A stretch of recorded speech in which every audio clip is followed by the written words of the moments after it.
یہ ہو گیا ہے کہ یہ ہماری کمزوری ہے کہ ہمارا دشمن جلیل ہو گیا. اگر ہم اپنے تقوی پرہیزگاری کے اعتبار سے مضبوط ہوتے تو ہمارے دشمن کی ہمت نہیں تھی کہ وہ ہمارے نبی کے بارے میں اس طرح بولتے. آج ہماری دعاؤں میں تاثیر نہیں رہی. ہم طاقت کے اعتبار سے تو کمزور ہے, طاقت سے تو مقابلہ نہیں کر سکتے, لیکن آج ہماری دعاؤں کا بھی اثر ختم ہو گیا. ہم رب کی بارگاہ میں مدد طلب کرتے ہیں لیکن مدد نہیں آ رہی ہے. دشمن ہم پہ آئے دن حاوی ہوتا جا رہا ہے. وجہ کیا ہے؟ اللہ کے نبی نے ارشاد فرمایا کہ بندہ دعا کرتا ہے مگر اس کی دعا کے اوپر قبول ہو کہ اس کے شکم میں لقمہ حرام ہو. حضرت علی فرماتے ہیں کہ جب کوئی ایک مسلمان ایک حرام لقمہ کھاتا ہے 40 دن اس کی کوئی عبادت قبول نہیں ہوتی. جب 40 دن کوئی عبادت قبول نہیں ہوگی ہماری تو دعائیں کہاں سے؟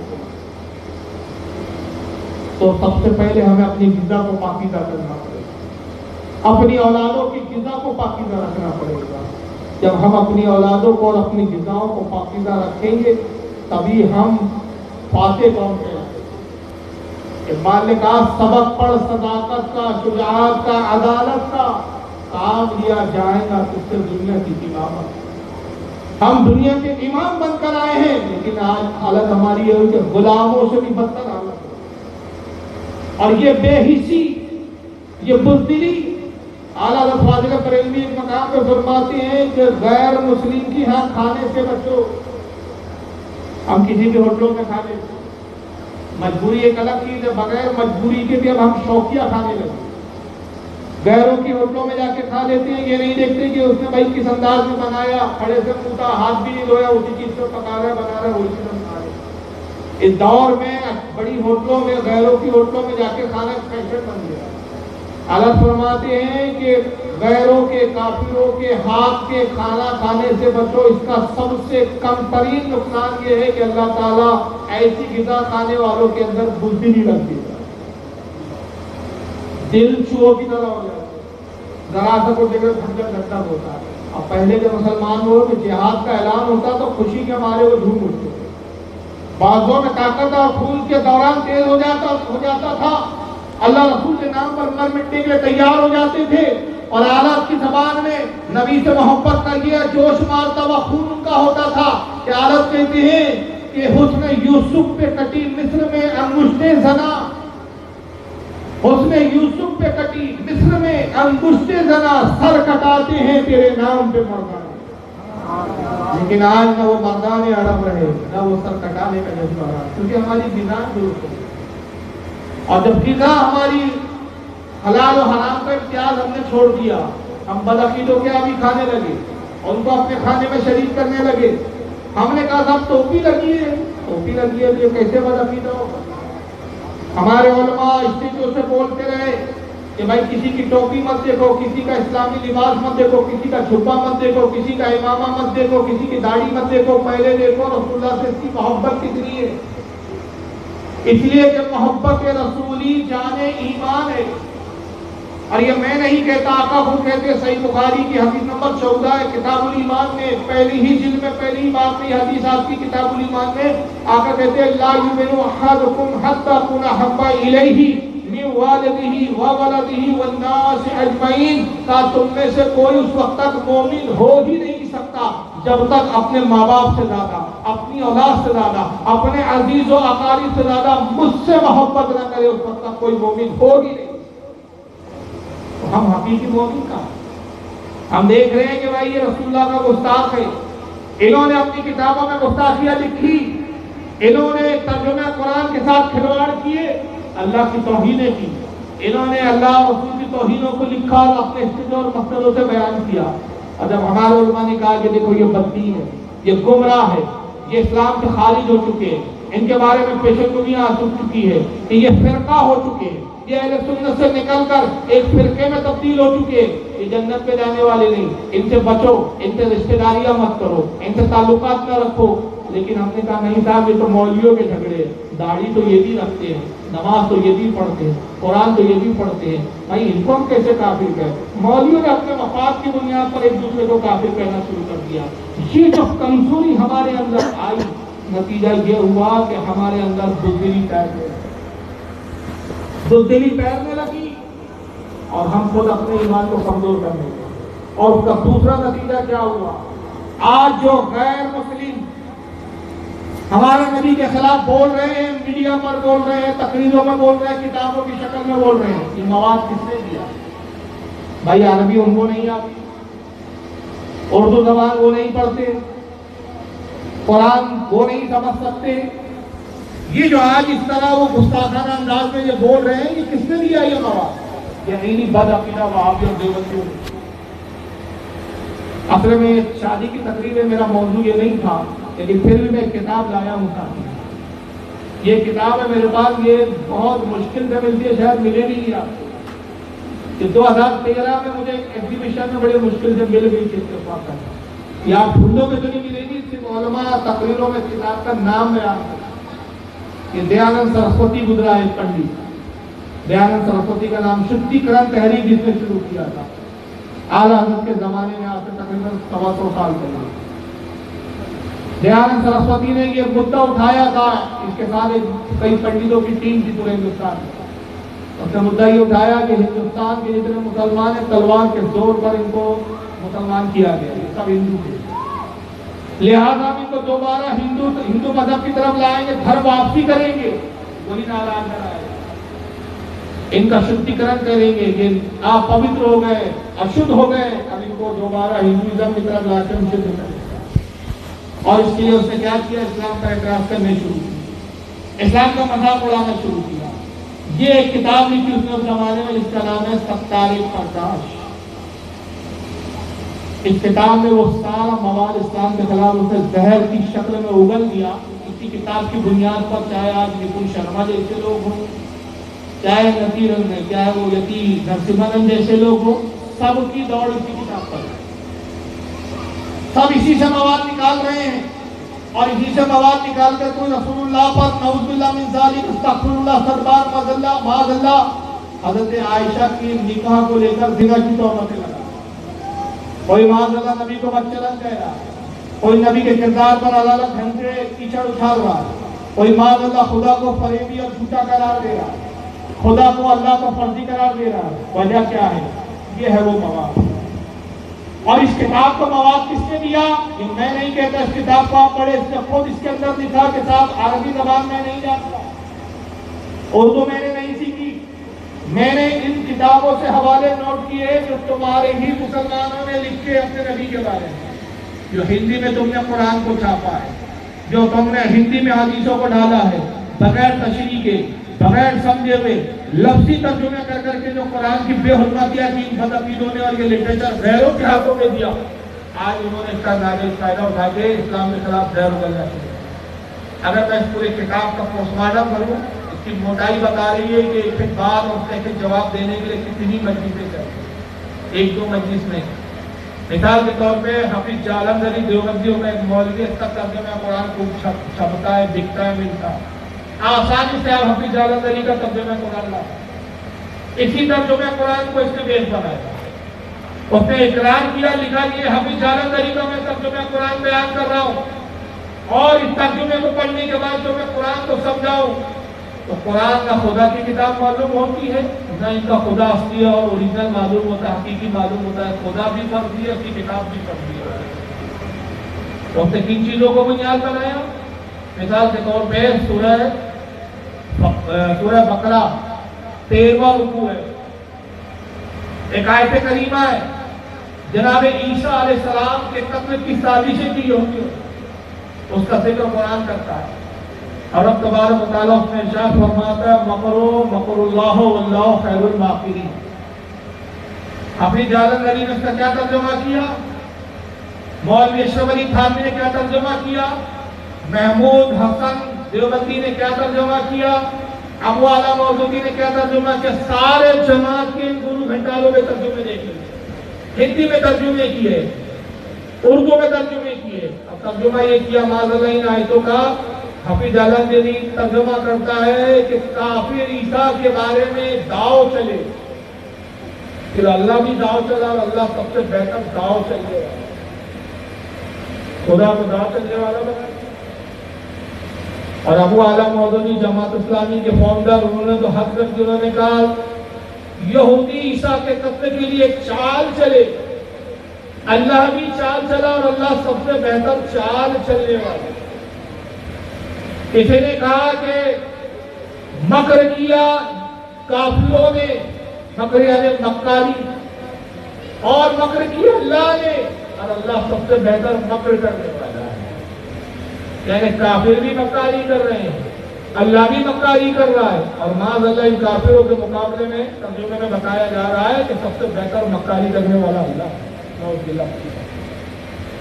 یہ وہ ترجمہ قرآن دیے گئے ان کے ہاتھوں میں، جس کی بنیاد پہ دیانند سرسوتی لکھتا ہے کہ ایسے خدا کو میں کیوں مانوں جو مکاری کرتا ہے، جو چال بازی کرتا ہے۔ جو خدا بندوں سے چال بازیاں کرے وہ ہمارا خدا کیسے ہو سکتا ہے؟ مگر اعلیٰ فاضل بریلوی کے اگر ترجمے سے اس نے استفادہ کیا ہوتا، اور اس نے جان بوجھ کے اعلیٰ کے ترجمے کو نہیں لیا، اس لیے کہ اس کا مقصد تو اسلام کے خلاف بولنا تھا، اور یہ مواد دینے والے یہ بد عقیدہ بدبخت لوگ تھے، تو اس کو مقصد کی تکمیل یہاں ہوتی تھی، وہاں نہیں ہوتی تھی۔ اگر وہ اعلیٰ حضرت کا ترجمہ دیکھتا تو اعلیٰ حضرت فاضل بریلوی نے دیکھا کہ قرآن عظیم پہ لفظ مکر آیا ہے، کافروں کے لیے بھی لفظ مکر آیا ہے، اللہ کے لیے بھی مکر آیا ہے، مگر الفاظوں کا جب ترجمہ کیا جاتا ہے تو ذات کو دیکھ کر ترجمہ کیا جاتا ہے، جیسی ذات ہوتی ہے اسی کے مطابق ترجمے کی اضافہ اس کی طرف ہوتی ہے۔ اس کو آپ یوں سمجھ لیجئے، جیسے مثال کے طور پہ ایک چھوٹا بچہ آتا ہے، مولانا صاحب نے چھوٹا بچہ میرے گھر پہ بھیجا اور کہا کہ بھائی جاؤ فاروق صاحب سے کہنا کہ فلاں کتاب مجھے چاہیے، وہ کتاب دے۔ بچہ آیا اور آنے کے بعد کہا کہ بھائی مولانا صاحب نے مجھے بھیجا ہے فاروق صاحب وہ کتاب چاہیے، تو میں کہتا ہوں بیٹا بیٹھ، ابھی میں کتاب لا کے دیتا ہوں۔ بچے سے میں نے کیا کہا؟ بیٹھ، کیونکہ وہ بچہ چھوٹا، میں نے اس سے کہا بیٹھ بیٹا میں کتاب لا کے دیتا ہوں۔ لیکن مان لیجئے کہ مولانا صاحب نے ایک ایسے شخص کو بھیجا جو میرا ہم عمر میں میرے برابر، اب وہ آئے کہ بھائی مولانا صاحب نے کتاب مانگی ہے، تو میں کہتا ہوں بیٹھیے میں کتاب لا کے دیتا ہوں۔ اب جملے بدل گئے، مقصد کرسی پہ بٹھانا ہے، لیکن بچہ تھا تو میں نے کیا کہا بیٹھ، میرا ہمر شخص تھا تو میں نے کہا بیٹھو، اور حضرت نے کسی بزرگ کو بھیج دیا، کسی عمر دراز شخص کو بھیج دیا، وہ آیا کہ بھائی کتاب مانگی، تو میں کہتا ہوں تشریف رکھیے میں کتاب لا دیتا ہوں۔ تو اندازہ لگائیے کام ایک ہی ہے، شخصیتیں بدل رہی ہے تو جملے بدل رہے ہیں، جملوں کا تعین شخصیتوں کے اعتبار سے ہو رہا ہے۔ اگر میں بزرگ کو کہوں بیٹھ میں کتاب لاتا ہوں، ہر کوئی کہے گا بے ادب آدمی، بات کرنے کی تمیز نہیں ہے، عمر دیکھنا چاہیے، اس کو بزرگیت دیکھنا چاہیے، نہ بزرگیت دیکھ رہا نہ عمر دیکھ رہا ہے، ایسے اتنے عمر دراز شخص کو بیٹھ بولتا ہے، یہ بدتمیزی کا عالم ہے۔ تو شخصیت بدلتی ہے، جملے بدلتے ہیں۔ اب مکر عربی میں لفظ آیا، لیکن یہ کافروں کے لیے بھی آیا، اللہ کے لیے بھی آیا، تو اعلیٰ فاضل نے دیکھا کہ لغت میں مکر کے ایک معنی مکاری بھی ہے اور مکر کے ایک معنی تدبیر کے بھی ہے۔ تو جب یہ اللہ کی طرف یہ جملے کی نسبت ہوں گی تو وہاں ترجمہ تدبیر ہوگا، اور جب کافر کی طرف ہوں گی تو مکاری ہوگی، کہ کفر خود اپنے آپ میں گندگی ہے، گندگی کے لیے گندہ ہی ترجمہ کیا جائے گا، اور رب کی ذات پاک و صاف ہے ہر عیب سے، تو وہاں بے عیب ترجمہ کیا جائے گا۔ تو اعلیٰ فاضل بریلوی نے اس آیت کا ترجمہ کیا کیا؟ ترجمہ کیا کہ مکر کیا، مکاری کی کافروں نے، اور اللہ نے اپنی تدبیر فرمائی، اور اللہ کی خفیہ تدبیر سب سے بہتر ہے۔ یہ ہے اعلیٰ حضرت کا کام، یہ ہے اعلیٰ حضرت فاضل بریلوی کا مسلمانوں کا احساس۔ اب ایسی کنڈیشن میں عرض کروں کہ جب اسلام کے خلاف ان بد عقیدوں کے مواد کو بنیاد بنا کر بھونکا جائے، رسول کے خلاف کیچڑ اچھالا جائے، اللہ کی توہین کی جائے، اس وقت ہم سنیوں کی سب سے بڑھ کر ذمہ داری ہو جاتی ہے کہ اسلام کا صحیح پیغام ہم خود پہنچائیں، ہم اسلام کی صحیح ترجمہ۔ اسی کتاب میں جگہ وہ لکھتا ہے، دیانند سرسوتی کتاب سورہ فتح کا ترجمہ دیکھ لیجئے، سارے وہابی ترجمہ کیا کر رہے ہیں؟ اللہ رسول سے مخاطب ہو کے کہتا ہے، اللہ فرماتا ہے محبوب ہم نے آپ کو روشن فتح دی تاکہ اللہ آپ کے اگلے پچھلے گناہوں کو بخش دے۔ اشرف علی تھانوی صاحب کا ترجمہ ہے، اللہ تمہاری اگلی پچھلی خطاؤں کو بخش دے۔ محمود الحسن کا ترجمہ، اللہ تمہاری اگلے پچھلے گناہوں کو بخش دے۔